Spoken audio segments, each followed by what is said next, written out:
जय गुरु जी, शुक्राना गुरु जी। ओम नमः शिवाय, शिव जी सदा सहाय। ओम नमः शिवाय, गुरु जी सदा सहाय। सो बहुत बहुत शुक्राना गुरु जी का। And thank you so much Sunil uncle for inviting me on this divine source platform.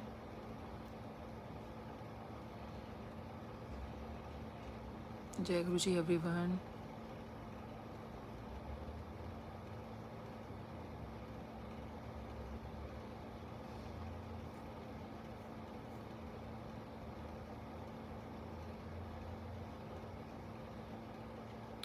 जय गुरु जी।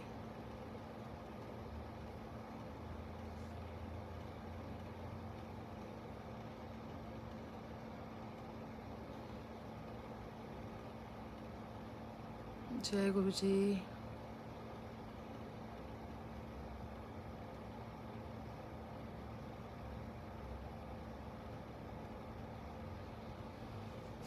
जय गुरु जी।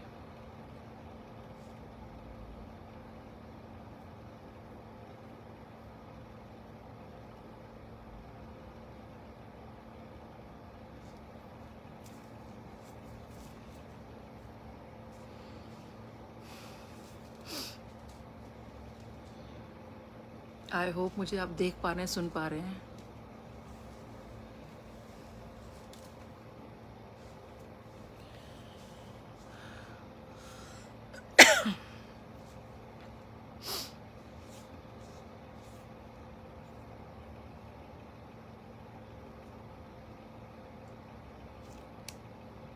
मे बी आई होप मेरे को देख पा रहे हैं। सो देखिए, गुरु जी का सत्संग है। गुरु जी का सत्संग नहीं होता, उनकी का मतलब है कि उनकी महिमा की वड्याई, उनके बारे में बताना उनको कि हमारे गुरु जी क्या हैं, क्या यू नो हम सिर्फ वो इतना ही कर सकते हैं, उनका गुणगान करें। आई थिंक इससे बढ़कर और कोई चीज़ नहीं है। सो ये बहुत ज़रूरी हो जाता है। और आई थिंक हमें कहते हैं ना, भगवान की स्तुति करना, भगवान की। आप भी देखते आए हो बचपन से भी आपने, हम जो आरती गाते हैं, कोई चालीसा पढ़ते हैं या कोई सप्तशती पढ़ते हैं। There are so many things actually. Okay, thank you Rashmi aunty, thank you so much. So जब हम लोग इतनी सब चीज़ें पढ़ते हैं, इतना कुछ करते हैं, तो आपने नोटिस किया होगा कि वही बेसिकली स्तुति करना हो, कहते हैं कि जब भगवान नाराज हो जाया करते थे तो फिर उनकी स्तुति करते थे।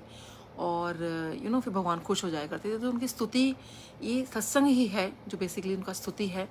और भगवान का गुणगान करना, उनकी महिमा गाना ही सत्संग है। सो देखिए, वो करने से ना हमेशा भगवान खुश हुए हैं। ऐसा नहीं कि भगवान को उसमें से कुछ चाहिए, लेकिन जब आप भगवान की स्तुति करते हो ना, तो उसमें आप खुद भगवान का इतना नाम ले रहे होते हो।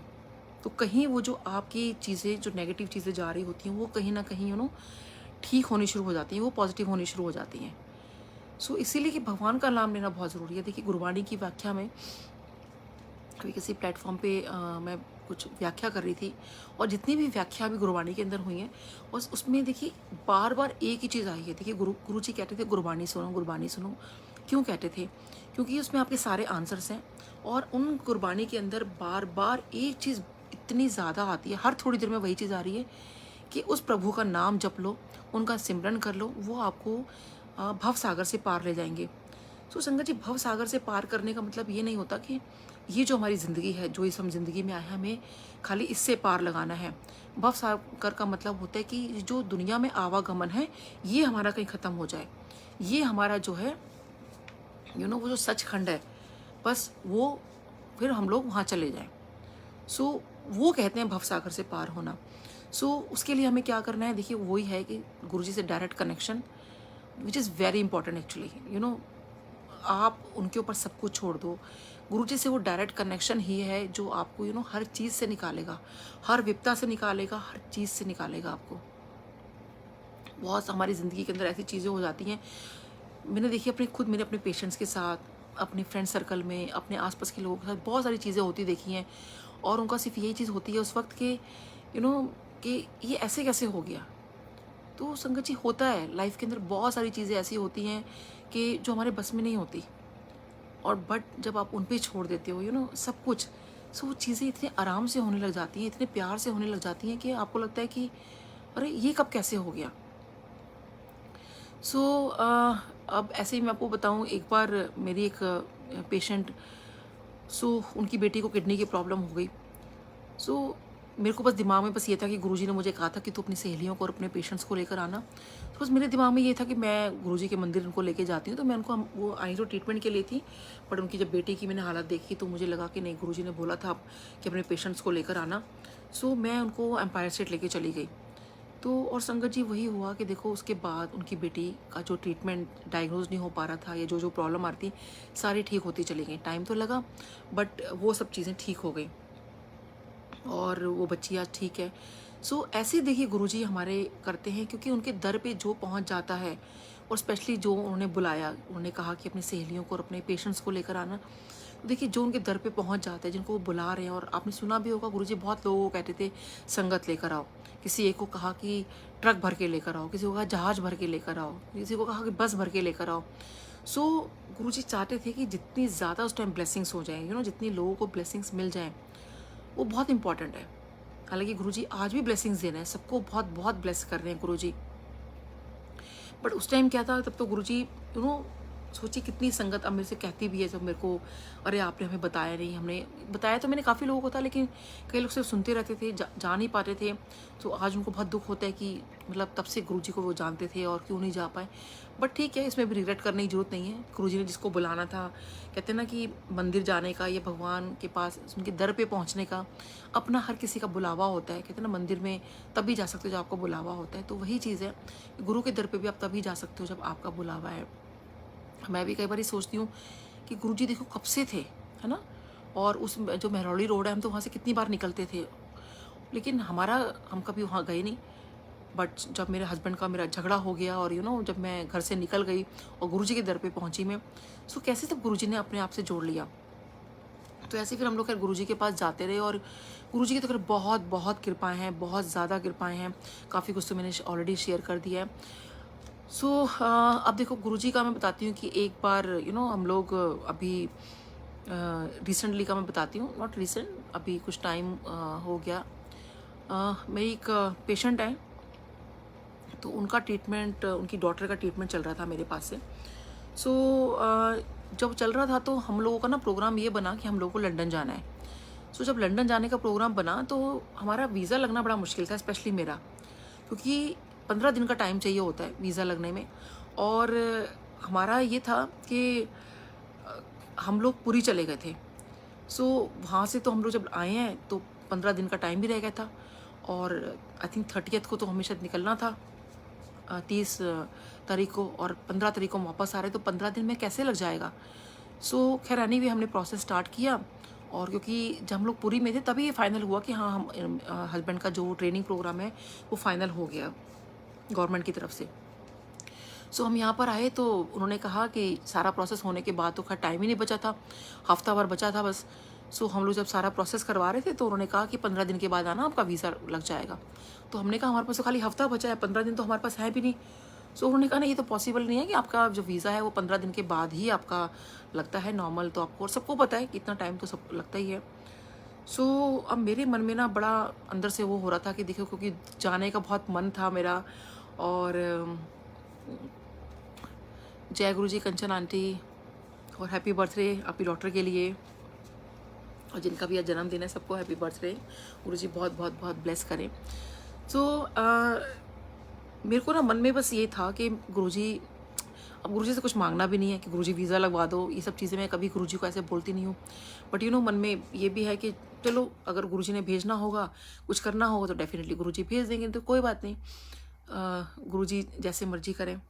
सो ये 2019 की बात है, 2019 एंड की बात है, तो नवंबर की।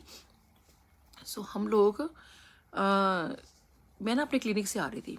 सो ना मेरे मन में दिमाग में आया, मैंने कहा कि जो आंटी हैं उनको मैं फ़ोन करके बोल देती हूँ कि हो सकता है कि हमें लंदन जाना पड़ जाए, तो अपना ना डॉटर का ट्रीटमेंट करवा लें वो। सो फिर मैंने सोचा कि नहीं, अब अगर बाई चांस नहीं जाना हुआ तो ना बड़ा अजीब लगता है कि भाई ये तो लंदन जा रहे थे और क्या हुआ। सो मेरे को लगा कि नहीं, मैं उनको ये नहीं बोलूँगी कि मैं लंदन जा रही हूँ। मैं उनको मैं वैसे ही बोलती हूँ कि आंटी मुझे शायद कहीं बाहर जाना पड़ेगा, तो आप ना ट्रीटमेंट करवा लो, क्योंकि फिर हम लोग थोड़ा सा बाहर निकल रहे हैं। तो सोची संगत जी, अभी बस मैं ये सोच ही रही थी इस बात के लिए कि उनको कॉल करूं। और हाँ, उनको मैंने कॉल किया एक्चुअली। सो जैसे ही मैं उनको कॉल करती हूँ, मैं उनको कॉल करके मैंने बोला, मैंने कहा आंटी मैं एक्चुअली ये सोच रही थी। सो इससे पहले मैं कुछ बोलूँ तो वो कहती हैं कि अच्छा आंटी, मैं ना अपनी डॉक्टर को बोल रही थी, आप लंदन जा रहे हो क्या? और संगत जी मैं हैरान एकदम से कि इनको कैसे पता, मैंने तो किसी को बताया नहीं ये बात कि मैं लंदन जा रही हूँ। मैंने कहा आंटी आप कैसे कह रहे हो, मतलब क्या हुआ? कहते हैं आंटी पता नहीं, रात को मुझे ड्रीम आया है और मैंने इस ड्रीम में ये देखा है कि आप लंदन जा रहे हो, और मैं अपनी डॉक्टर को कह रही हूँ कि आंटी बाहर जा रही हैं तो ट्रीटमेंट करवा लो। सोचिए संगत जी, जो चीज़ मैं यहाँ सोच रही हूँ, मैंने किसी को ये बात नहीं बताई, और वो आंटी मुझे ये कहती हैं कि मैं लंदन जा रही हूँ। तो मैंने एकदम से कहा, मैंने कहा आंटी आपको सच बताऊँ, मैं सच में लंदन जा रही हूँ, और मैंने इसीलिए आपको कॉल किया था कि आप ट्रीटमेंट करवा लो, क्योंकि मुझे लंबा टाइम लग जाएगा आने में। वो कहते हैं ओ माय गॉड, मतलब सोचिए कि उन्होंने क्या देखा, मतलब उनको कुछ पता नहीं है, कुछ नहीं है। बट संगत जी, बस मेरे दिमाग में ये विश्वास आया कि किसी संगत ने ये देखा कि मैं लंदन जा रही हूँ, गुरुजी की संगत ने, और वो मुझे यही कह रहे हैं। तो ये कहीं एक इंडिकेशन था कि गुरुजी जैसे मुझे बता रहे हों कि भाई मैं लंदन जा रही हूँ। सो अब लेकिन वीज़ा कैसे लगेगा? सो अब एक आध दिन और निकल गया, तो खैर हम लोगों ने मैंने ट्रीटमेंट वगैरह कंप्लीट किया। नॉट कंप्लीट तो बुरा नहीं किया, इतना कर दिया कि कोई पीछे से प्रॉब्लम नहीं होगी उनको। सो उसके बाद मैंने अपने हस्बैंड को ये बात बताई। सो उन्होंने कहा नीलम, वीज़ा लगना तो बहुत मुश्किल हो रहा है, और बस एक यही होप थी कि भाई उन्होंने कहा है कि मतलब उनको ड्रीम आया कि भाई लंदन जाने का। कैसे गुरुजी काउंटर कंफर्म करते हैं ना। सो मैंने अ, अब जब हस्बैंड को बताया तो कहने लगे ना बहुत मुश्किल है। हम लोग एम्बेसी भी गए, हमने थोड़ा सा जोर भी लगाने की कोशिश की कि कुछ हो जाए। सो हस्बैंड का वीज़ा तो आ गया था, पहले इनका भी नहीं आ रहा था, बट क्योंकि इनका ट्रेनिंग प्रोग्राम था तो समहाउ उन्होंने एक उसके अंदर कर दिया था अर्जेंट बेसिस पे। बट मेरा तो क्योंकि नॉर्मल वीज़ा था, वो तो लगने का मतलब ही नहीं था उस वक्त। सो जब 3 दिन बच गए तो बहुत ना अंदर से होने लगा, क्योंकि देखिए मैंने पैकिंग भी करनी थी, सब कुछ था, और बाहर जा रहे हैं हम लोग। लेकिन अंदर ये था कि अगर सपोज़ मैं सारी पैकिंग कर लेती हूँ और पता चला कि वीज़ा नहीं आया, तो मेरा मूड बड़ा ख़राब हो जाएगा। तो मैं पैकिंग भी नहीं कर रही थी। लेकिन वही होता है ना कि इतना सामान भी लेके जाना है, तो सारी चीज़ें निकालनी भी हैं, और मूड बड़ा मेरा ख़राब। उसके बाद ना फिर मेरे हस्बैंड ने कहा कि नीलम, मैं तेरे बिना नहीं जाऊँगा। सो मैं एक काम करता हूँ कि तत्काल वीज़ा किसी ने हमें बताया तत्काल वीज़ा होता है, तो उसमें भी 35 आवर्स चाहिए होते हैं, और उसमें ना आई थिंक आपको कुछ अमाउंट देना पड़ता है, 1 लाख या कुछ, I think, I don't remember actually. तो कुछ अमाउंट देना पड़ता है, उस अमाउंट के बाद आपको वीज़ा लग जाएगा और आप जा सकते हो। तो हस्बैंड ने सोचा नीलम चलो पैसे को क्या देखना, कोई बात नहीं, हम सोचेंगे चलो इतने पैसे लग गए हमारे, कोई बात नहीं। और इतना अच्छा मतलब मेरे को गवर्नमेंट की तरफ से ट्रेनिंग प्रोग्राम मिला है, और ऐसे कहाँ मिलते हैं। सो कोई बात नहीं, मैं ना पैसे दे के वीज़ा लगवा लेता हूँ। सो मैं थोड़ा खुश हो गई कि चलो ठीक है।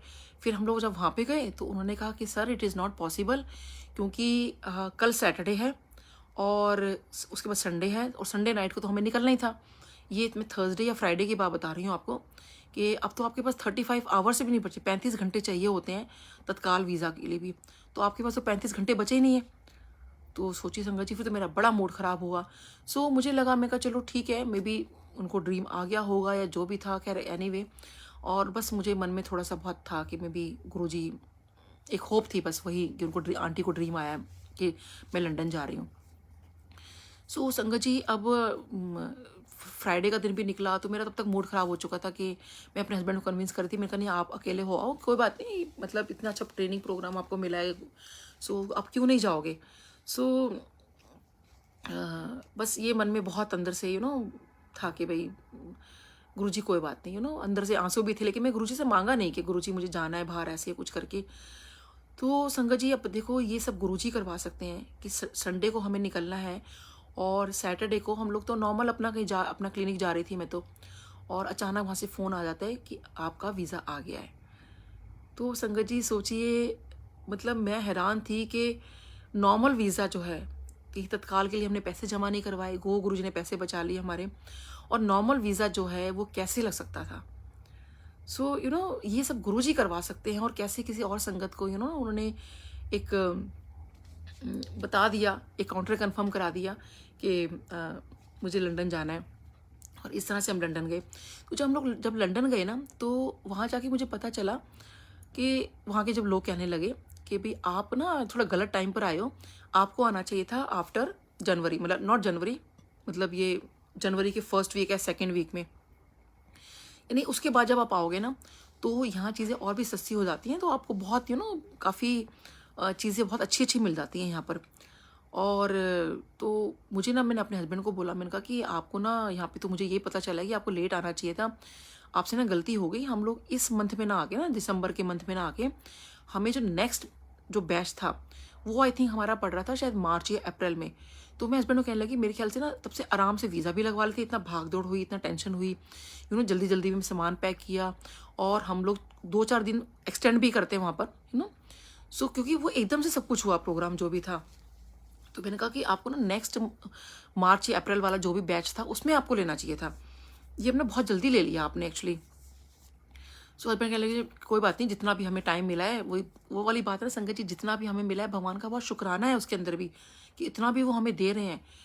सो खैर हम लोगों ने बहुत इन्जॉय किया, लंदन में बहुत अच्छा रहा हमारा प्रोग्राम, सब कुछ बहुत अच्छे से था, गुरुजी की कृपा बहुत बहुत रही, मतलब वहाँ पर हर चीज़ और मुझे तो एक बार याद है कि जब हम लोगों को एक बार ट्रेन चेंज करनी थी, हम लोग एडिनबरा जा रहे थे, सो वहाँ पर हम लोगों को आई थिंक लीड्स या फिर I think Edinburgh, I don't remember actually, वहाँ पर मैं ट्रेन चेंज करनी थी, और संगत जी 5 मिनट रह गए थे, सिर्फ 5 मिनट्स, और कैसे दौड़ के हम लोगों ने ट्रेन को पकड़ा है।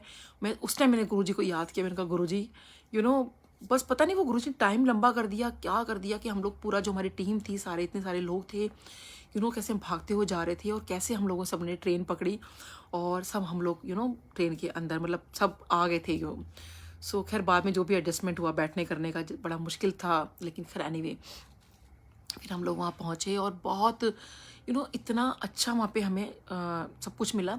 और देखिए सबसे बड़ी बात है कि एक बार आप इंडिया में बहुत सारी चीज़ें, जैसे गुरुजी ने मेरे साथ तो ये बहुत किया है, और गुरुजी ने बहुत, सच में गुरुजी कहते थे ना ऐश कर, सच में संगत जी गुरुजी ने बहुत ऐश कराई है, बहुत ऐश कराई है। अब आपको बताती हूँ कि वो ऐश वो, हम ये नहीं कहते कि हमें ऐश पैसा खर्च करके ही होती है, वो अगर चाहे ना तो अपने आप चीज़ें आपकी लाइफ में आती जाती हैं। तो मैं बताती हूँ कि कैसे, कि जब हम लोग जैसे वहाँ पे गए, तो ये चीज़ हमारे इंडिया में बहुत हुई थी। सो पहले मैं वहाँ का बताती हूँ आपको। सो जब हम लोग वहाँ पर गए, सो जब हम लोग एडिनबरा में थे, सो वहाँ पर not in Edinburgh, sorry, Leeds में। सो जब हम वहाँ पर थे, सो जो हमें कमरा दिया गया ना, वो बहुत ऑब्वियसली बहुत अच्छा कमरा था वो। सो लेकिन वो ना सेकंड फ्लोर पर था, और मेरा बड़ा मन था कि जो बिल्कुल टॉप फ्लोर पे है ना, अगर वहाँ हमें कमरा मिल जाता है, क्योंकि उसमें पूरा सिटी दिखाई देता है ना, फिर रात को भी दिन में, वो तो बहुत सुंदर लगता है एक्चुअली, बहुत सुंदर है लंदन, नो डाउट, बहुत नीट एंड क्लीन है, बहुत सुंदर है। सो सिर्फ मैंने उनको बोला कि अगर टॉप फ्लोर वाला अगर हमें कोई खाली हो तो उन्होंने कहा कि नहीं ऐसा नहीं होता, और आपको पता है बाहर तो लोग वैसे ही बहुत ज़्यादा मतलब पर्टिकुलर होते हैं, भाई ऐसी चीज़ नहीं करते। इंडिया में तो फिर वो कहते हैं कि चलो आप ही कमरा चेंज कर लो, वो कर लो, वहाँ तो जो डिसाइड हो गया वो हो गया। सो पता नहीं अब वो जो बंदा था वहाँ पे, जब मैंने उनको बोला, तो उसने ना मेरे हस्बैंड को बुलाया, कहते सर आप ना मुझे अभी आज रात को तो आप रुक जाओ, और आप ऐसा करना है कि कल आप मुझसे एक बार सुबह बात करना, मैं देखता हूँ अगर कमरा चेंज हो सकता है तो। सो हमने कहा चलो ठीक है। तो वैसे खैर ये कमरा भी बहुत सुंदर था, और उसने फिर एकदम से हमें बुला के कहा कि ठीक है, अगले दिन मॉर्निंग में कहा कि सर आपको दूसरा रूम अलॉट हो गया है। और संगत जी आप मानोगे, वो जो कमरा था वो ट्विन रूम्स था, बड़ा रूम था, और उसने बताया कि यहाँ पर जितने बड़े बड़े सेलिब्रिटीज़ आते हैं ना, तो वो इस रूम के अंदर रुकते हैं। तो सोचिए संगत जी, वो और उन्हीं पैसों के अंदर ये भी नहीं कि हमसे कोई एक्स्ट्रा चार्ज किया हो या कुछ किया हो, हालांकि हम लोग ने कहा था अगर कुछ एक्स्ट्रा चार्ज होगा तो बता देना। उसने कहा नहीं, इट्स ओके। तो सोच सकते हो संगत जी, जहाँ पे इतने बड़े बड़े सेलिब्रिटीज़ जिस रूम में रुके, वो रूम उसने हमें दिया। और कैसे ये ऐसे गुरुजी, मैं कहती हूँ ऐश हो गई हमारी, तो ये ऐसे गुरुजी ने, सो ये गुरुजी के अलावा कोई नहीं कर सकता, कि मन में ख्याल आ रहा है तो जो हमें बेस्ट हो सकता था, बेस्ट चीज़ें हमें वहाँ मिली, बेस्ट और सब कुछ एवरीथिंग, मतलब बहुत वो लोग बहुत केयरिंग भी हैं, बहुत अच्छे से ध्यान भी रखते हैं। और उन्हें सारा का सारा फिर हमारा सामान शिफ्ट करवाया और सब कुछ बड़ा बढ़िया हमारा सब कुछ वहाँ पे रहा। सो ऐसे देखिए गुरुजी का ये रहा। सो जो मैं आपको बता रही थी, देखिए कैसे अब देखो जो हम कहते हैं ना कि जब मैंने जैसे बताया कि भाई मार्च या अप्रैल में हम प्रोग्राम बना लेते हैं। अब सोचिए संगत जी, जब मेरे को ये बड़ा लगता रहा ना, बार बार मैं रिग्रेट कर रही थी, ओहो मार्च अप्रैल का प्रोग्राम बनाते तो मैं और भी डिफरेंट, क्योंकि हमारे पास टाइम कम था तो शॉपिंग भी मेरी थोड़ी सी कम हुई। हालांकि बहुत सारी शॉपिंग की थी, बट फिर भी लगता है कि नहीं और कर सकते थे, क्योंकि टाइम थोड़ा कम था। क्योंकि लास्ट डे पे ना हम लोग गलत मतलब जो जिस मॉल में हमें शॉपिंग के लिए जाना था, हम गलत मॉल में चले गए थे, मतलब ऑपोजिट डायरेक्शन में। सो खैर एनीवे फिर हम लोग वहाँ से जल्दी निकले, क्योंकि हमारा जो यहाँ पे हमें निकलना था एयरपोर्ट के लिए वो काफ़ी दूर था वो जगह। सो तो बहुत रिग्रेट हो रहा था कि वो 2-4 दिन और रुकते, पहले प्लान कर लेते। तो संगत जी, बट कहते हैं ना, भगवान ने जितना दिया है आपको उसी में खुश रहो। अब देखिए जब ये मार्च अप्रैल आया 2020 का, सब जानते हैं कि उस वक्त लॉकडाउन लग गया। अगर सोचिए कि अगर हम लोग उस वक्त को डिनाई कर देते उस चीज़ को, लंदन जाने के प्रोग्राम को, और मार्च अप्रैल वाले को लेते, तो क्या था कि हम लोग उसमें भी नहीं जा पाते। यानी और अब तक देख लो, अब लॉकडाउन का वो चल रहा है, ट्रेनिंग सारी बंद हो चुकी हैं, जो गवर्नमेंट का बाहर का जाना था सब कुछ बंद है इस वक्त। और अगर कोई बहुत अर्जेंट बेसिस पे जा भी रहा है, तो वो घूमना फिरना तो वो चीज़ तो है नहीं ना, जैसे खुल के हम लोग अब हम अपनी कंट्री में अपने घर के आसपास नहीं घूम पा रहे, वो तो बाहर क्या घूमते हम लोग। सो इस देखिए, तो गुरुजी को तो पता था कि ये चीज़ होनी है, तो उन्होंने सोची हमें पहले ही दिसंबर में ही ये चीज़ हमें मतलब पहले ही वहाँ बाहर घुमा दिया। तो सच में बहुत बहुत शुक्राना है गुरुजी का, इतना शुक्राना है कि मैं संगत जी, वैसे तो खैर मेटेरियलिस्टिक चीज़ें हैं कि हम लोग इन सब चीज़ों पे हमें जाना भी नहीं चाहिए। बट कहते हैं ना कि हम इंसान हैं, इस धरती पे आए हैं। सो वो कहीं ना कहीं ये चीज़ें हमें अट्रैक्ट करती ही करती हैं, और कहीं ना कहीं हमें लगता है कि नहीं, क्योंकि हम एक अच्छी ज़िंदगी जिए। और देखिए वो अच्छी ज़िंदगी जो है ना संगत जी, वो सिर्फ गुरु जी के अलावा, भगवान के अलावा आपको कोई नहीं दे सकता। और वो आपको तभी मिलेंगी जब आपका वो सच्चा भाव होगा। सो यहाँ पर मैं ये नहीं बोलूँगी कि देखिए बहुत ऐसे लोग हैं जो शायद भगवान को नहीं मानते, नास्तिक होते हैं, फिर भी उनके पास बहुत कुछ होता है। बट देखिए संगत जी, इसके अंदर ना वो जो भगवान का जब एक नाम जो होता है ना, वो आपको कहीं ना कहीं उस खंड की तरफ, उस सच खंड की तरफ लेके जाता है जहाँ पे हर इंसान जाना चाहता है। लोग ये नहीं समझ पाते। बेशक आपको भोग तो मिल जाएगा, वो लग्जरी तो मिल जाएगी, बट वो मोक्ष नहीं मिलेगा। तो भगवान जो हैं, अगर आप उनमें रम जाते हो, आप उनके अंदर अपनी सब चीज़ों को अपना सब कुछ सरेंडर कर देते हो, तो वो कहते हैं ना, शिव पुराण में भी लिखा है, बार बार बहुत बार ये लाइन आती है कि जो ये पढ़ता है, इस पाठ को जो भी करता है, उसको भोग की भी प्राप्ति होती है और मोक्ष की भी प्राप्ति होती है। सो हमें तो वही चीज़ करनी है, और वही चीज़ आई थिंक सबको चाहिए, क्योंकि अल्टीमेटली हम कहते हैं ना, हमें शिव हो जाना है। तो शिव का मतलब ही नहीं कि भगवान शिव आप बन जाना है, हमें उस शिव में लीन हो जाना है। जैसे एक समुद्र के अंदर एक बूंद जैसे समुद्र बन जाती है, वो बूंद समुद्र नहीं बनता, वो समुद्र में जब बूंद जाती है तो वो बूंद समुद्र बन जाती है। तो क्योंकि उनका तो समुद्र भी उनके आगे कुछ भी नहीं है, उससे ज़्यादा अथाह उनका कहते हैं उनकी ब्लेसिंग्स हैं, उनका वो जो रूप है उससे भी ज़्यादा है। समुद्र तो उस हिसाब से देखा धरती पे बहुत छोटा, अगर हम देखें तो जितना भी पार्ट है, इस समझाने के लिए मैं बोल रही हूँ, तो वही चीज़ है उनकी एक। और उनकी इतनी ब्लेसिंग्स है, जैसे एक समुद्र के अंदर एक बाल्टी पानी निकाल लोगे, ट्रक भर के पानी निकाल लोगे, तो समुद्र को क्या फ़र्क पड़ना है, कोई फ़र्क नहीं पड़ना। ऐसे ही अथाह ब्लेसिंग्स हैं गुरु जी की। आप जितना सिर्फ आप उनको अपना सब कुछ सरेंडर कर दो। संगत जी बिलीव में, कई लोग कई बार ये सोचते हैं कि भाई, हम लोग ये भी सोचते हैं कि ऐसे कैसे सबको देख के सबको ये लगता हो कि अरे मे बी सामने वाले के पास तो सब कुछ है, हर चीज़ है उनके पास।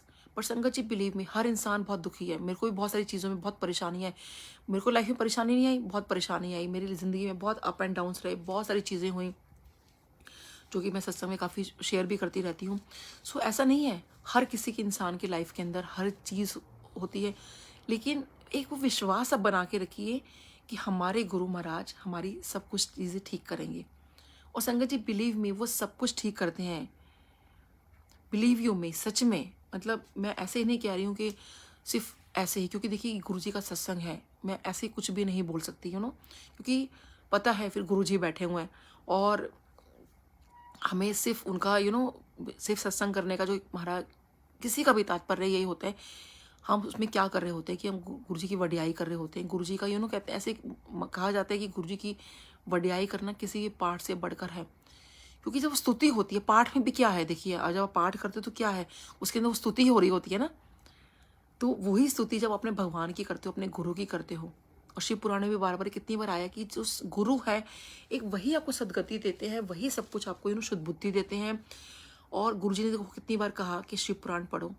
तो आज हम शिव पुराण का कोई पाठ पढ़ रहे थे उमा संहिता के अंदर, और सॉरी कोटि रुद्र संहिता का जो लास्ट चैप्टर था, तो उसमें भी यही आ रहा था कि जब शिव पुराण आप पढ़ते हो तो पहले तो आपको पापों को धोता है, आपके अंदर भक्ति आती है, फिर उत्तम भक्ति आती है, फिर मोक्ष की प्राप्ति होती है। तो ये सारी चीज़ें हैं। और यही लाइट ऑफ डिविनिटी के एक चैप्टर में भी है, जो जीतू अंकल ने वो चैप्टर लिखा है कि कैसे वो 5 खंड होते हैं और कैसे हमें गुरुजी 5वें खंड यानी सच खंड की तरफ लेके जाते हैं।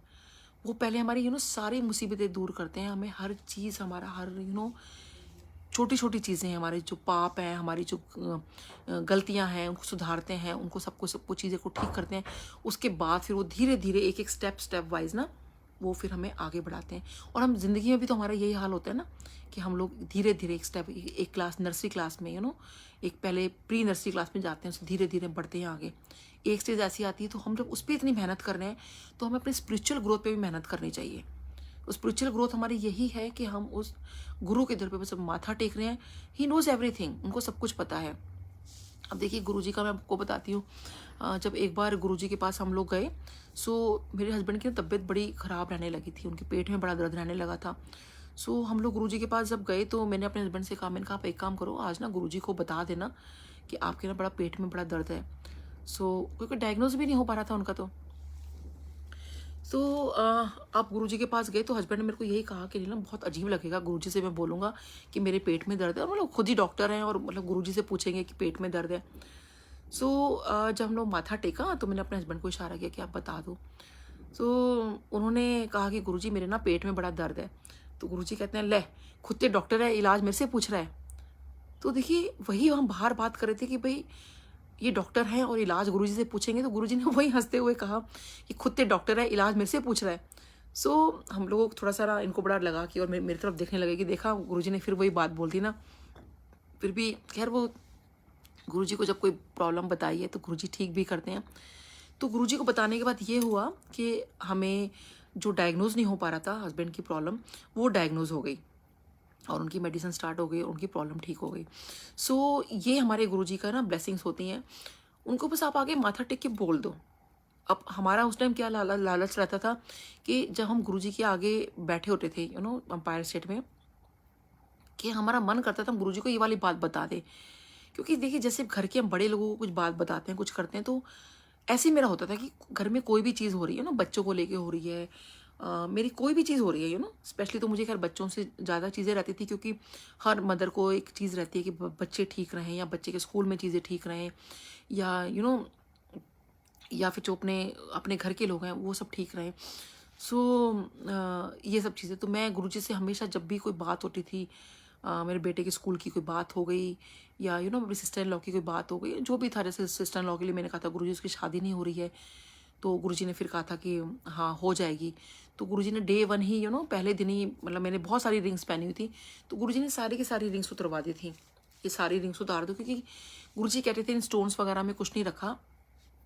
तो हम लोगों ने मैंने अपनी रिंग्स उतार दी थी। सो जब मैं एक बार मुझे याद है कि जब मेरे को वो रिंग पहनाई हुई थी, सो मेरे को उन्होंने कहा, जो एस्ट्रोलॉजर थे, तो उन्होंने कहा कि आप ना ये रिंग, इसका एक्टिवेट करने के लिए एक और रिंग पहन लो। सो बहुत सारी मैंने रिंग्स पहन ली थी। सो जब गुरुजी ने तो खैर डे 1 उतरवा दी। सो जब उन्होंने वो देखा कि भाई आपने क्यों उतार दी है, तो मैंने ऐसे ही उनको थोड़ा झूठ बोला। मैंने कहा एक्चुअली मेरी उंगली में थोड़ी इरिटेशन हो रही है, क्योंकि मैं इनको बताना नहीं चाहती थी, क्योंकि उनको भी हर्ट नहीं करना चाहती थी कि मेरे को मेरे गुरुजी ने मना किया है, क्योंकि देखिए गुरुजी की बात तो मेरे लिए ऑब्वियसली वो फर्स्ट प्रायोरिटी है मेरे लिए। तो सो मैंने वो रिंग नहीं पहनी। सो लेकिन वो मेरे बार बार मेरे को कहने लगे, नहीं आपके लिए रिंग पहनना बहुत ज़रूरी है, आप क्यों नहीं समझते हो, आप पहनो। उन्होंने इतना ज़्यादा कहा, तो मैंने कहा चलो मैं एक बार और मैं गुरुजी से आज पूछूंगी कि गुरुजी मैं रिंग पहन लिया करूँ क्या। सो मैं गुरुजी के पास फिर गई, तो मैंने गुरुजी से बोला, मैंने कहा गुरुजी वो एक हमारे हैं जानने वाले एस्ट्रोलॉजर हैं, तो उन्होंने कहा है कि भाई आप ना ये आपने रिंग ज़रूर पहननी है ये। सो तो गुरुजी ने सुना और उधर मुंह कर लिया। सो मैंने कहा अरे गुरुजी ने तो कोई जवाब ही नहीं दिया। मैं गुरुजी के लेफ्ट हैंड साइड पे खड़ी थी और साइड से बोल रही थी मैं। सो मैं साइड में हो गई थी थोड़ा सा। सो मैंने फिर गुरुजी को कहा, मैंने कहा गुरुजी मेरे को ना वो रिंग पहननी है, तो मैं रिंग पहन लिया करूँ, मतलब फिर गुरुजी ने मेरी तरफ देखा, फिर मेरे को कुछ नहीं जवाब दिया। फिर मैंने गुरुजी से दोबारा पूछा, मैंने कहा गुरुजी बताओ ना, मतलब मेरे को वो उन्होंने बोला है कि मैं रिंग पहनूंगी ना मेरा बहुत अच्छा हो जाएगा। फिर गुरुजी ने मेरे को देखा ऐसे करके और फिर गुरुजी को ना, तो गुरुजी कहते हैं ओनू बोल दफ़ा हो जाते थे, कोई लोड नहीं है। तो मतलब गुरुजी ने साफ मना कर दिया। 3 बार वो सुनते रहे और फिर मेरे को मना कर दिया कि कोई ज़रूरत नहीं है इयरिंग्स वगैरह पहनने की, और उसको बोलो कि वो दफ़ा हो जाए वहाँ यहाँ से। और मतलब तो ऑब्वियसली जब गुरुजी ने इतना बड़ी बात बोल दी तो फिर तो कभी मैंने रिंग्स पहनने का सोचा भी नहीं। जो हमें पहनाई गई थी, जो स्टोन्स वगैरह लोग पहनते हैं, ठीक है, शौकिया किसी को एक आध बार वैसे कुछ पहना है तो that is different thing, but routine में वो नहीं पहनने चाहिए। क्योंकि गुरुजी के मतलब ऐसे मैंने सुना है कि गुरुजी ने मुझे तो नहीं कहा बट पुरानी संगत से सुना है कि वो तुम्हारे जो भी चीज़ें होती हैं वो और भी शायद ख़राब कर सकती हैं। क्योंकि ये बात मैंने भी नोटिस की थी कि जब से मैंने वो रिंग पहनी, सो मुझे उसके बाद प्रॉब्लम स्टार्ट हो गई थी। तो उनका एस्ट्रोलॉजर का ये कहना था कि पता नहीं क्या प्रॉब्लम होती जो शायद आपको कम हो रही है, बट शुक्राना गुरुजी का कि गुरुजी ने मेरे टाइम से रिंग उतरवा दी। लेकिन जितना भी मैंने पहना, सो खैर वो गुरुजी जानते हैं। तो ऐसे हम लोग जो थे गुरुजी को मतलब मैंने फिर वो सारी रिंग्स उतार दी। सो ऐसे ही देखो, गुरुजी तो अब जाने ही जान है संगत जी, उनको तो सब कुछ पता है, ही नोज़ एवरीथिंग। वो क्या नहीं जानते हैं सो हमें ना अपना इफ़ एंड बर्ड्स, हमें अपनी चीज़ें अपना कुछ कहना करना हमें नहीं करना है। वो ये चीज़ मैं बार बार इसलिए रिपीट करती हूँ कि कई बार मैं खुद एज अ ह्यूमन एरर है मेरे अंदर खुद ही कई बार बहुत विचार आ जाता है कि गुरुजी सच में मतलब आप कुछ देख भी रहे हो, कुछ कर भी रहे हो। तो लेकिन बस संगत जी बिलीव मी, वो सब कुछ देख रहे हैं, सब कुछ कर रहे हैं। He knows everything. उनको क्या नहीं पता, सब कुछ पता है, वो जान ही जाना है। सो बस हमें अपना जो सरेंडर है ना वो हमें वक्त देना पड़ेगा। अब गुरुजी देखिए, कई बार हम नहीं कहते हैं अरे एकदम से कोई बात हमारी पूरी हो जाती है कि हमारे तो गुरुजी ने ये बात सुन ली। कई बातें होती हैं हमें लगता है कि नहीं गुरुजी हमारी बात नहीं सुन रहे हैं। तो संगत जी शायद जिस चीज़ की बात नहीं सुन रहे हैं, मे बी अभी उसका टाइमिंग्स नहीं है। सो बार बार एक मैसेज अब बड़ा पढ़ते होगे कि ट्रस्ट गुरुजीज टाइमिंग्स। तो बिलीव मी संगत जी को, ट्रस्ट गुरुजीज टाइमिंग्स। वो इतना हर चीज़ परफेक्ट करते हैं गुरुजी, हर चीज़ परफेक्शन होती है कि आप सोच भी नहीं सकती। छोटी छोटी चीज़ों के अंदर छोटी छोटी चीज़ों के अंदर इतना परफेक्शन होता है कि मैं आपको बता नहीं सकती। आप गुरुजी का नाम लेके कुछ भी करोगे ना, उसमें हर चीज़ की परफेक्शन आएगी। आपको हर चीज़ आपको यू नो ऐसा लगेगा कि उस टाइम लगेगा कि अरे गुरुजी तो कुछ भी नहीं हो रहा है या ऐसा कुछ हो रहा है, बट बिलीव मी संगत जी वो एकदम परफेक्शन आनी शुरू हो जाएगी। क्योंकि देखिए उस वक्त भी जब गुरुजी के टाइम में भी हम देखते थे हर चीज़ बड़ा, वहाँ एम्पायर स्टेट हर चीज़ बड़ी परफेक्शन में होती थी कि वहाँ पे डिसिप्लिन भी हर चीज़ लगा लो, लंगर की कोई चीज़ लगा लो या कुछ भी कर लो हर वक्त मुझे ऐसा लगता था जैसे कि हर चीज़ वहाँ बड़ी परफेक्ट हो रही है। और सबसे पहली चीज़ तो हमारे गुरुजी एकदम परफेक्ट हमारे। और वहाँ लंगर का मैं संगत जी आपको बता दूँगी, देखियो कि लंगर में हम लोग ये मैं बार बार रिपीट करती हूँ कि रूटीन में हम लोग जब जाया करते थे तो पहले हाथ धोया करते थे। हाथ धोने के बाद हम लोग अंदर जाते थे और उसके बाद फिर चाय प्रसाद पीते थे। उसके बाद फिर लंगर प्रसाद होता था। जब लंगर होता था तो हम 4 लोग इकट्ठे बैठते थे और उसके बाद लंगर बहुत सिंपल सा एक्चुअली 2 चपाती प्रसाद, 1 दाल, 1 सब्जी, कभी चटनी प्रसाद होता था, उसमें कभी लड्डू होता था, मोतीचूर का लड्डू, कभी कड़ा प्रसाद या कभी कोई और मिठाई। लेकिन ज़्यादातर मैंने जो है वहाँ पर मोतीचूर का लड्डू बहुत खाया है वहाँ पर। और ये और हम 4 लोग इकट्ठे बैठे खाते थे और सबको इकट्ठा ख़त्म करना होता था। शुरू शुरू में था कि जिसने पहले ख़त्म कर लिया वो उठ जाते थे, बट बाद में ये चीज़ ख़त्म हो गई थी। उसके बाद जब लंगर प्रसाद हो जाया करता था, उसके बाद हम लोग बाहर जाते थे, हाथ धोते थे, फिर अंदर आते थे। लेकिन आजकल के सत्संग में मैं क्या देख रही हूँ, जो लंगर प्रसाद करने के बाद संगत वहीं बैठी होती है और वो वैसे ही जाकर गुरुजी को माथा टेक लेती है। हमने कभी गुरुजी के आगे ऐसा नहीं किया। हमेशा गुरुजी का ये होता था हुक्म कि पहले आपने बाहर जाके हाथ धोने हैं। तो कई बार आज्ञा बाहर से हो जाया करती थी, अंदर नहीं आना, और फिर कई बार हम लोग अंदर आते थे और तब गुरुजी से बात करते थे लंगर प्रसाद के बाद। उसके बाद फिर हमें जो बात करनी होती थी फिर हम लोग वो गुरुजी से करते थे।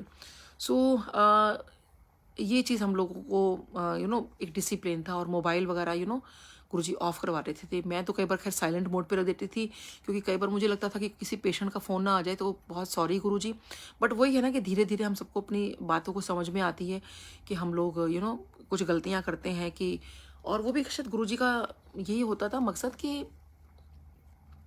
आपकी जो ब्लेसिंग्स हैं वो कहीं और ना जाएं। तो संगत जी अपनी ब्लेसिंग्स आप अपने तक रखिए। आपकी आप और दूसरे को क्या मिल रहा है क्या नहीं मिल रहा है ये आप बिल्कुल मत सोचिए। कई बार हम दूसरे को सोच के लगते हैं कि अरे उसके पास इतना क्यों, उसकी कमीज सफ़ेद क्यों। ये संगत जी हमें नहीं करना है। आप भी कोशिश करिए आपकी कमीज भी सफ़ेद हो जाएगी। वो मेहनत लगेगी, इसका मतलब यही है ना। वो मेहनत क्या है, वो हमारी स्पिरिचुअल ग्रोथ। और संगत जी मैं आपको ये चीज़ बता दूं कि जो हमारी स्पिरिचुअल ग्रोथ है ना वो इसी धरती पर है। इस धरती के बाहर जब हम जाएंगे ना वो स्पिरिचुअल ग्रोथ उतनी फास्ट नहीं है जो जितनी फास्ट यहाँ पर है। आपने गुरुजी कहते थे योगानंद जी की बुक पढ़ो। योगानंद जी ने भी देखो एक बात बोली है, मुझे एक बड़ी अच्छी अभी उनकी एक चीज़ सामने आई कि आप जो इस दुनिया में आए हो, योगानंद जी ने ये बात बोली है, ऑटोबायोग्राफी में लिखी हुई है ये बात। जब आप इस दुनिया में आए हो ना तो आप खाली इस धरती पे जो आप आए हो वो भगवान को ढूंढने आए हो। तो भगवान को ही ढूंढो, उनके बारे में ही सब सोचो। देखिए वो भी सत्य की खोज में निकल गए थे। उन्होंने कितने सारे अपने गुरु चेंज किए, फिर वो बाद में उक्तेश्वर जी के पास जाते हैं और उनको कैसे लहड़ी मास्टर जी से और कैसे कितना उनको कितना ज्ञान की प्राप्ति हुई है। अगर आप उनकी बुक पढ़ो, और गुरु जी कहा करते थे, बहुत अमेजिंग बुक है, आई थिंक सबको पढ़नी चाहिए। ये तो काफ़ी प्लेटफॉर्म पे ये चीज़ चल भी रही है तो आई थिंक सबको सुनना भी चाहिए। उन्होंने यही कहा कि भगवान को आप ढूंढो, भगवान है तो सब कुछ है। ऐसे स्वामी विवेकानंद जी का भी यही था कि भगवान को आप वो जैसे परमानंद जी के जब वो शिष्य बने थे तो उनको यही था कि क्या सच में माँ काली हैं क्या। सॉरी। देखिए उनको वो सब कुछ जवाब मिला हर चीज़ का। Just a minute.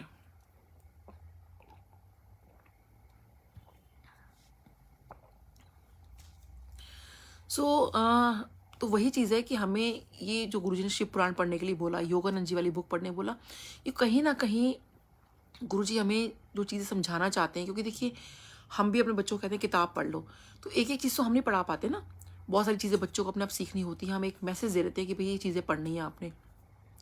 तो गुरुजी जो चीज़ हमें बता के गए हैं तो आई थिंक हमें उन सब चीज़ों को फॉलो करना चाहिए और वो सब चीज़ें पढ़नी चाहिए कि गुरुजी एक्चुअल में कहना क्या चाहते थे। तो कुछ गुरुजी के जो मैसेजेस हैं वो यही रहे कि ताकि बाकी संगत में, क्योंकि शायद वो गुरुजी सत्संग भी इसीलिए करवाते थे कि कहीं ना कहीं हम लोग आगे इस इसको चीज़ बढ़ाएं। क्योंकि योगानंद जी वाली बुक मैंने बताई है, बहुत लोग बताते होंगे, तो कहीं ना कहीं लोग पढ़ना शुरू करेंगे और हमें बहुत सारी चीज़ें जब वो हम पढ़ते भी हैं ना योगानंद जी वाली, तो बहुत सारी चीज़ें ऐसी आती हैं, शिव पुराण में ऐसी चीज़ें आती हैं जहाँ बिल्कुल एकदम आप वो कर पाते हो कि अच्छा मतलब ये तो सच में गुरुजी के साथ भी ऐसे होता था। गुरुजी के टाइम भी चीज़ ऐसी होती थी। वो चीज़ बहुत इम्पॉर्टेंट है कि हम जब ये चीज़ रिलेट करते हैं और कैसे स्पिरिचुअल ग्रोथ करते हैं। तो संगत जी ये सत्संग करने का जो तात्पर्य है या जो भी कोई भी कर रहा है वो सिर्फ यही है कि वो स्पिरिचुअल ग्रोथ बढ़ा रहा है।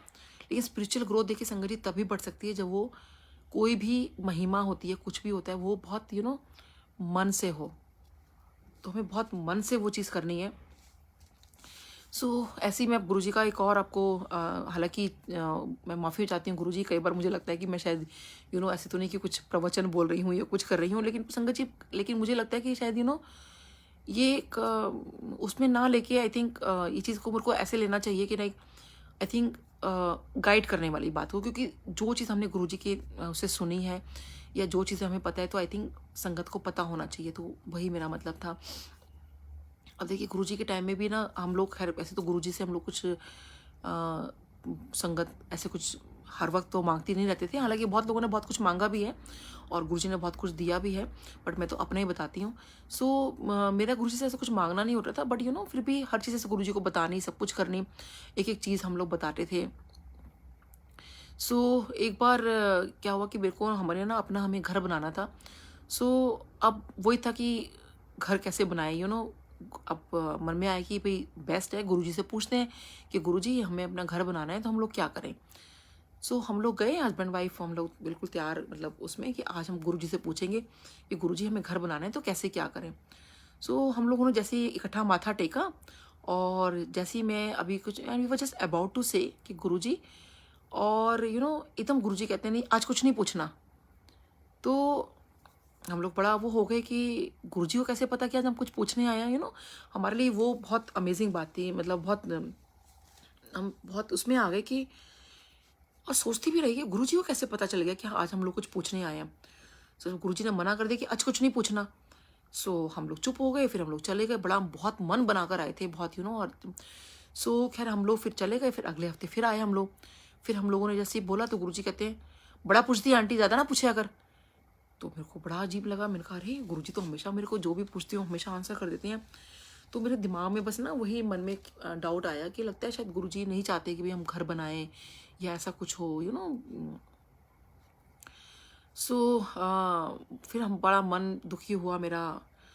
तो फिर वही हुआ, थोड़ा वक्त हमने निकाल दिया, हम फिर मैंने सोचा कि चलो आज हम लोग गुरुजी से पूछते हैं। सो गुरुजी से फिर मैं जैसे पूछने लगी, फिर गुरुजी हम कहते हैं आंटी बड़ा पूछती है तू, ज़्यादा ना पूछे अगर। सो मेरे को फिर बहुत अजीब लगा कि गुरुजी मतलब ऐसे कैसे बार बार बोल रहे हैं। तो संगत जी गुरुजी ने 3 महीने लगा दिए बार बार, मतलब मैं कोशिश करती और ये समझ नहीं आ रहा था ना, जब गुरुजी ने मना कर दिया तो मैं बार बार भी क्यों पूछ रही हूँ। बट मन में ये था कि गुरुजी जो भी है इसका डिसीजन कर दो, मतलब बनाना है कि नहीं बनाना है हमें। सो फिर खैर 3 महीने बाद गुरुजी ने हमें आंसर किया, और फिर गुरुजी ने कहा कि हाँ जाओ बना लो। तो वो मुझे आज समझ में आता है, जो गुरुजी ने 3 महीने लगाए हमें बार बार रोका उस घर बनाने को या कुछ था, तो मे बी शायद कुछ प्रॉब्लम रही होगी, और शायद नहीं सच में बहुत प्रॉब्लम थी एक्चुअली। जब भी हम कुछ घर बनाने का सोचते थे तो बहुत बड़ी बड़ी प्रॉब्लम्स आ जाया करती थी। ऐसी प्रॉब्लम आती थी कि मैं आपको बता नहीं सकती संगत जी। यू नो मैं डर जाया करती थी कि ये ना हो कि हम लोग कुछ घर बनाए तो कुछ बात हो जाए, कुछ है तो बस ये था कि गुरु की अगर आज्ञा हो जाए ना, हमारे गुरु जी की आज्ञा हो जाए तो डेफिनेटली हम लोग घर बना सकते हैं। और आप मानोगे संगत जी, खैर हमने गुरुजी के जन्मदिन पे 2007 में गुरुजी ने तब तक चोला छोड़ दिया था। बहुत मन था कि गुरुजी उसकी नींव रखें, बट गुरुजी तब तक अपना चोला छोड़ चुके थे। सो खैर हम लोगों ने उस काम स्टार्ट कराया, बट गुरुजी का इतना शुक्राना कि गुरुजी के डुगरी गांव की 4 ईंटें हमारे पास समहाउ अरेंजमेंट हो गया, हम लोगों को वहाँ से मिल गई, हम लोग लेकर भी आए थे। और मेरे घर में चारों तरफ गुरुजी की डुगरी गांव की, और वो भी वहाँ की जहाँ गुरुजी का खुद का जन्म स्थान है, जो अंदर छोटा मंदिर है वहाँ जहाँ गुरुजी का एक्चुअल जन्म हुआ था, वहाँ की ईंटें हम लोग हमारे घर में चारों कॉर्नर्स में लगी हुई हैं। सो देखिए ये गुरुजी करते हैं, और कैसे गुरुजी ने, क्योंकि उनकी मर्जी के बिना तो कैसे कोई चीज़ें हो सकती है ना, वहाँ से तो कोई एक आप इतने इंच भी कुछ भी नहीं लेकर आ सकते। और हमें 4 ईंटें मिल गई जो हमारे घर में लगी हुई हैं। सो बहुत बहुत शुक्राना है गुरुजी का, सच में इतनी उन्होंने इतना कुछ दिया है हमें, मतलब सच में मैं तो गिनती करते, मतलब कोई गिनती नहीं है एक्चुअली, गिनती करते करते क्या थक जाऊंगी, देखा जाए तो कोई गिनती ही नहीं है। सो बाकी चीज़ें तो मैं क्या ही बोलूँ। और गुरुजी का तो मतलब एक चीज़ नहीं संगत जी, आई थिंक कितनी चीज़ें आप ले लो, आप मेरी लाइफ में क्या, आप अपनी लाइफ में भी आप देख लो कि आप छोटी छोटी चीज़ों में भी आप देखोगे उसमें गुरुजी की मेहर होती है, गुरुजी की चीज़ें होती हैं। सो जो भी आपको अपना बता रही हूँ घर का, मैं इसको थोड़ा सा और बताती हूँ कि जिस वक्त जब वो घर बनना शुरू हुआ तो हमारा अब गुरुजी ने घर चोला छोड़ दिया था। सो मन तो खैर बहुत दुखी था, लेकिन चलो अब गुरुजी ने कह तो दिया था अपने सामने कि हाँ बना लो उसको। सो जब हम लोग वहाँ बनवा रहे थे अपना घर, सो हमारे ना कॉन्ट्रैक्टर के साथ और हमारे साथ कुछ डिस्प्यूट हो गया किसी बात पर, तो उसने काम रोक दिया एक्चुअली।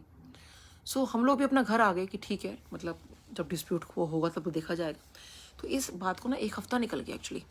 फिर खैर एनीवे आपस में वो डिस्प्यूट ठीक हुआ, और उसने कहा कि ठीक है आप आ जाओ, वहाँ बैठ के बात कर लेते हैं। तो हम 1 हफ्ते के बाद वहाँ पर गए, तो जो उसने चौकीदार रखा हुआ था, देखिए वो उसका था, कॉन्ट्रैक्टर का था, तो एटलीस्ट उसको उसका बनता था कि उसको पैसे देने चाहिए थे कॉन्ट्रैक्टर को, चौकीदार को। सो उसने, लेकिन वो गुस्से में चला गया था, हम भी गुस्से में आ गए थे। और 1 हफ्ते बाद जब हम लोग सॉर्ट आउट करने गए तो चौकीदार आया निकल कर, चौकीदार कहते हैं कि साहब मुझे आप लोगों से एक बात कहनी है। कहते हैं आपको ये नहीं लगा कि आपकी तो जो भी बात हुई है कि एक हफ्ते से मैं गरीब आदमी हूँ और मुझे राशन पानी के लिए आपको पैसे दे के नहीं जाना चाहिए था।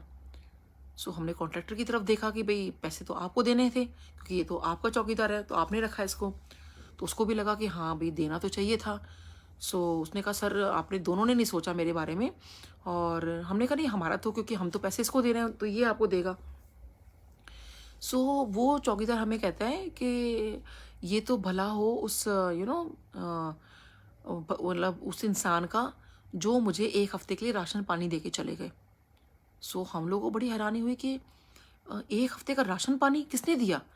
सो कहते हैं जी एक सफ़ेद कुर्ते पजामे में कोई आए थे यहाँ पर, और तो यहाँ आए थे तो वो कहने लगे भी तुम एक हफ्ते का राशन पानी ले लो। सो अब हमने उनसे बोला, मैंने कहा कि आप हमें बता दो कि किसने आपको दिया एक हफ्ते का राशन पानी। तो क्योंकि हमारे आसपास बहुत कम घर बने थे तब, तो हम लोग जो है उनको आके थैंक यू बोल देते हैं कि भाई आपने हमारे चौकीदार का इतना ध्यान रखा। और तो वो कहने लगे कि मैं तो जानता नहीं ऐसे कौन थे, और ना तो उनसे मैंने पूछा कि भाई कहाँ से आए हो क्या हो, और ऐसे ऐसे कोई एक आए थे। सो हमने कहा नहीं देखो भी आसपास कोई ना कोई तो होगा। कहते नहीं वो मुझे यहाँ पे फिर नज़र नहीं आए दोबारा। तो हमने कहा कि हमने पता लगाने की कोशिश की भाई कहाँ से कोई आया था जिसने एक हफ्ते का राशन पानी हमारे चौकीदार को दिया। तो उसके बाद ना मेरे मोबाइल पे तो डेफिनेटली गुरुजी का वॉलपेपर लगा ही रहता है हमेशा। सो मैं अपना वो मोबाइल खोला हुआ था मैंने।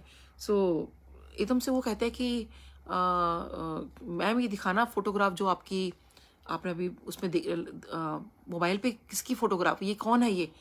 सो उनको मैंने दिखाया तो वो कहते हैं कि एकदम से देख के कहते हैं कि अरे वो यही तो थे जो मुझे एक हफ्ते का राशन पानी दे गए थे।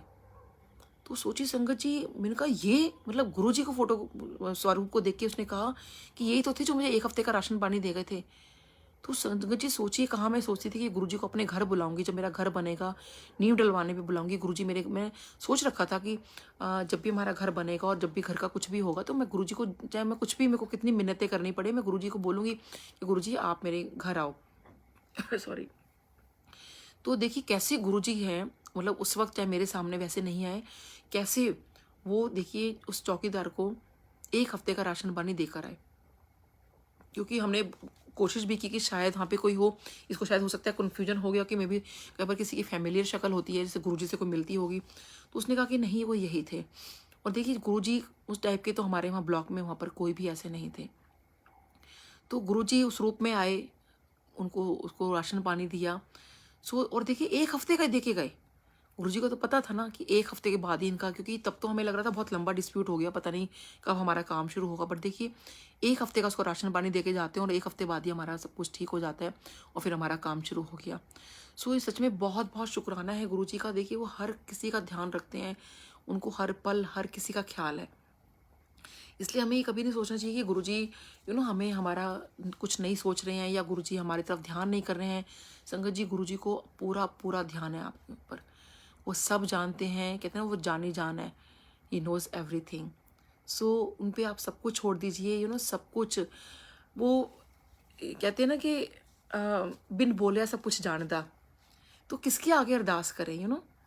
एक बार हंसराज हंस जी ने एक बड़ी अच्छी लाइन गाई थी, गुरुजी का बर्थडे था 2004 में। तो जहाँ गुरुजी की अब समाधि है वहाँ पे उनका लाइव प्रोग्राम चल रहा था और गुरुजी का सिंहासन लगा था जहाँ भगवान शिव की मूर्ति है उसके सामने। तो हंसराज हंस जी ने एक बड़ी प्यारी लाइन बोली थी कि वो पीर ही क्या जिसको पीड़ का पता ना हो। यानी कि पीर यानी कि वो महापुरुष है ना, उस पीड़ मतलब पीड़ा, आपका आपका दर्द। तो वो पीर ही क्या जिसको पीड़ का पता ना हो। तो उस पीर को यानी गुरु जी को उस पीड़ का, उस पीड़ा का, उस दर्द का सब कुछ पता है। और आप वहाँ माथा टेको और उनको सब कुछ पता है।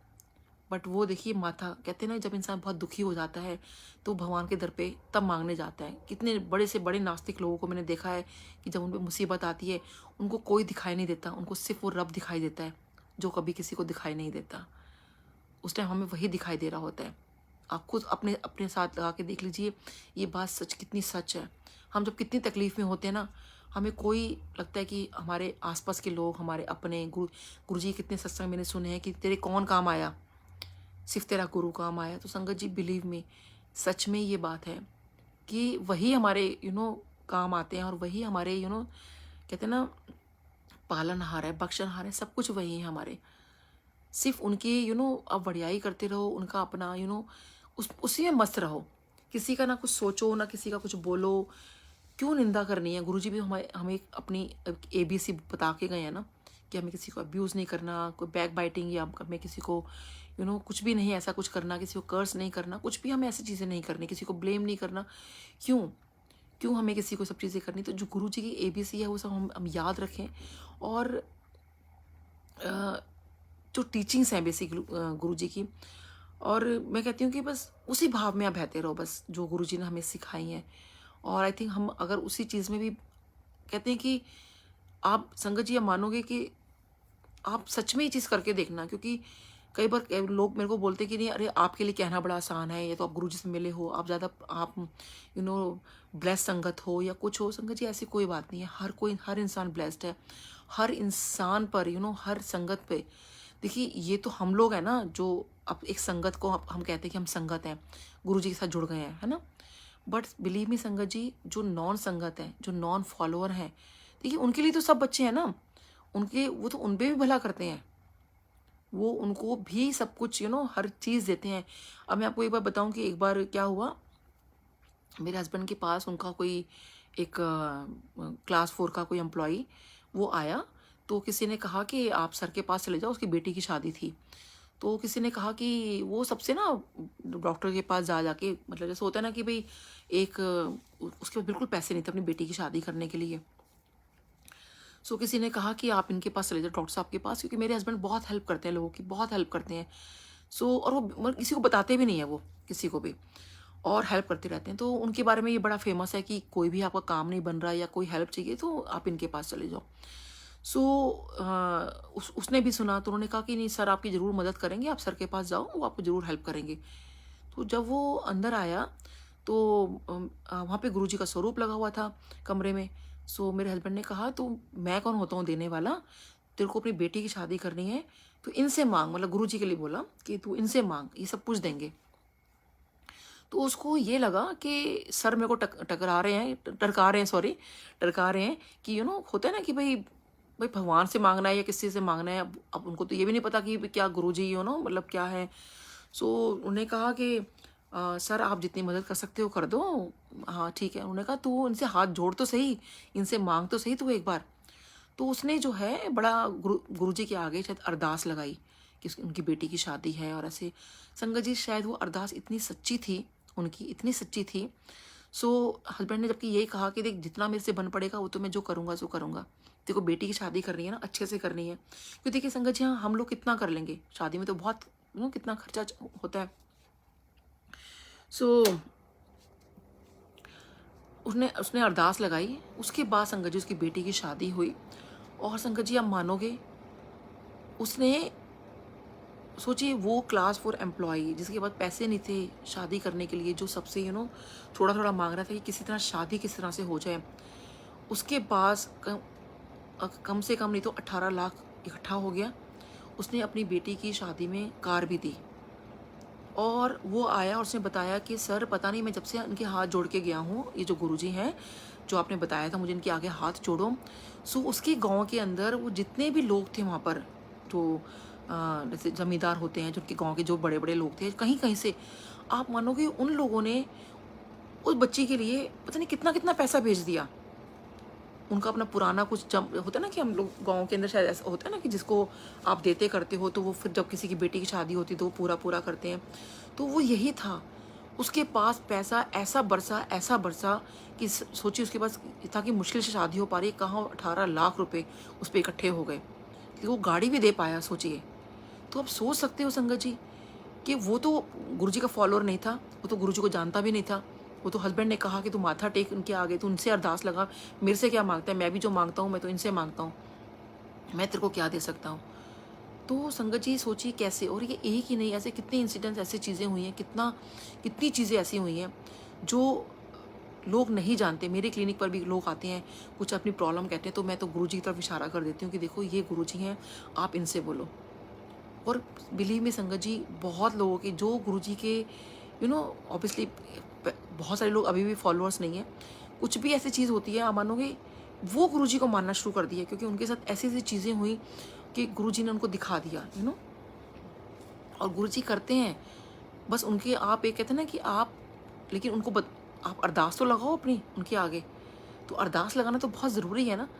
सो ये तो देखो मैंने एक चीज़ बताई संगत जी, ऐसी आई थिंक कितनी चीज़ें हैं, ऐसी कितनी अनगिनत चीज़ें हैं जो हम गुरुजी के बारे में। तो सो बहुत शुक्राना गुरुजी का, क्योंकि अब काफ़ी टाइम हो गया है, और सबका बहुत शुक्राना जो यहाँ पे सब सब जुड़े। और संगत जी बस यही मैं विद दिस मैसेज के गुरुजी पे पूरा विश्वास रखिए, गुरुजी पे पूरा भरोसा रखिए, और वो हमेशा आपके साथ हैं, हमेशा गुरुजी आपके साथ हैं। उस वक्त हमें ज़रूर लगता है कि हमें गुरुजी हमारे साथ नहीं है, बट संगत जी बिलीव मी, मैं भी उनमें से आती हूँ, कई बार मुझे भी ऐसा फील होता है गुरुजी आप मेरे साथ नहीं हो, तो किसी ने मेरे साथ ऐसा क्यों कर दिया, ऐसा क्यों हुआ मेरी लाइफ में, ये क्यों हुआ, वो क्यों हुआ। पर संगत जी देखिए वो जानते हैं कि ऐसा क्यों हुआ, ऐसी क्यों चीज़ें सो गुरुजी सबको ब्लेस करें। जैसे आंटी सबको मैं कहती हूँ आपकी फैमिली को ब्लेस करें, गुरुजी सबकी फैमिली को बहुत बहुत ब्लेस करें। गुरुजी का बहुत शुक्राना संगत जी। और मैं तो कहती हूँ गुरुजी पूरे यूनिवर्स को ब्लेस करें, इस बीमारी को भगाएं जल्दी से, हालांकि गुरुजी जैसे कह रहे थे माड़ा वक्त आएगा, तो देखिए बट उन्होंने ये भी कहा था घर घर में जोत जलेगी, तो देखिए माड़ा वक्त है, और बस वो कहते हैं ना गुरुजी ने कहा था जोत जलेगी, तो देखिए वो जो जोत है गुरुजी की वो जलनी शुरू हो गई है, और हमें आगे भी करते रहना है इस चीज़ को। कहते हैं ना जोत से जोत मतलब जला के चलो। सो वो जोत से जोत हमें जो करनी है अपने गुरु की, वो यही करनी है कि हमारे अपने गुरु की वडियाई करती रहो, उनकी स्तुति करते रहो, उनकी अच्छी चीज़ें, उनकी जो टीचिंग्स हैं वो हमारी अपने आगे हमारी जनरेशन वो फॉलो करें, और वो चीज़ें इनफैक्ट मतलब जो गुरुजी हमें बता के गए हैं, तो वो अगर हम कहते हैं ना गुरुजी का हम लोग जैसे ABC होती है, हम कहते हैं ना थोड़ा सा भी अगर हम चीज़ें सीख लें, सो कहते हैं दुनिया कितनी बेहतर बन जाएगी, कितना अच्छा वो एक आई थिंक संसार ये बन सकता है। बट वही है कि कलयुग है, और जैसे शिव पुराण में भी लिखा हुआ है कि जो शिव ने कहा था कि वो गुरु के रूप में आएंगे, तो गुरु के रूप में आए। और बस देखिए वो भगवान शिव ने ना बहुत सारे अवतार लिए हैं, अगर आप शिव पुराण पढ़ो, वैसे भी आपको पता होगा जैसे 12 ज्योतिर्लिंग जो हुए वो 12 अवतार तो थे, उससे पहले भगवान शिव ने 100 अवतार लिए, तब उन्होंने कहा था कि कलयुग के अंदर वो गुरु के रूप में आएंगे। तो इट्स वेरी क्लियर एक्चुअली कि जो गुरु जी आए वो भगवान शिव के रूप में आए, वो तो है ही भगवान शिव। एक एग्जाम्पल नहीं, ऐसे बहुत सारे एग्जाम्पल, नॉट एग्जाम्पल सॉरी, कितने सत्संग हम लोगों ने सुन लिए हैं, तो क्योंकि सच है वो, एक एग्जाम्पल नहीं है, ये सच में सच है। सो जब वो सब कुछ है, भगवान शिव खुद साक्षात यहाँ पर उतर कर आए, और उन्होंने हमें इतना कुछ सिखाया और इतना कुछ बट वो शिव पुराण में भी लिखा हुआ है, भगवान शिव यही कहते हैं, और गुरु जी का भी ये रहता था कि अहंकार नहीं करना, कभी भी अहंकार मत करो किसी भी चीज़ का कि मैं तो ये, मैं तो वो। तो वो जो अब अहंकार जब आता है ना संगत जी, वो फिर इंसान को फिर वो कहीं कहीं फिर वो गिराता है। सो देखिए हमें बस यही है कि गुरुजी से हमेशा प्रे करते रहें कि गुरुजी मेरे अंदर वो कहते ना मेरे अंदर वो नीवापन रहे, वो अहंकार कभी ना आए। सो संगत जी बस हमें उसमें रहना है जैसे हमें गुरुजी ने सिखाया है, और बस अपना अच्छा काम करते रहो, और इस पेंडेमिक टाइम के अंदर देखिए सारे के सारे प्रिकॉशन लेते रहें बस, और अपनी इम्यूनिटी जो है वो बढ़ाएं, क्योंकि इम्यूनिटी अगर आपकी ठीक होगी, सो आप इससे तो किसी भी बीमारी से आप लड़ सकते हो, मतलब कोई बीमारी फिर होगी ही नहीं जब अगर आपकी इम्यूनिटी अच्छी होगी। और जैसे गुरुजी कहते थे 1 घंटा वॉक किया करो, तो 1 घंटा ज़रूर वॉक करें, योगा करें, और कुछ नहीं कर पाते तो जैसे 1 घंटा वॉक ज़रूर करें। क्योंकि वॉक करने से भी आपकी ना लंग्स की कैपेसिटी बढ़ती है, आपकी हर चीज़ों की बहुत अच्छा होता है, हर चीज़ आपका सब कुछ ठीक रहता है। वो सब आप करें, तो जितने भी सब जहाँ जुड़े हैं तो सबको बहुत बहुत ब्लेसिंग्स, और गुरुजी का बहुत शुक्राना। जय गुरु जी।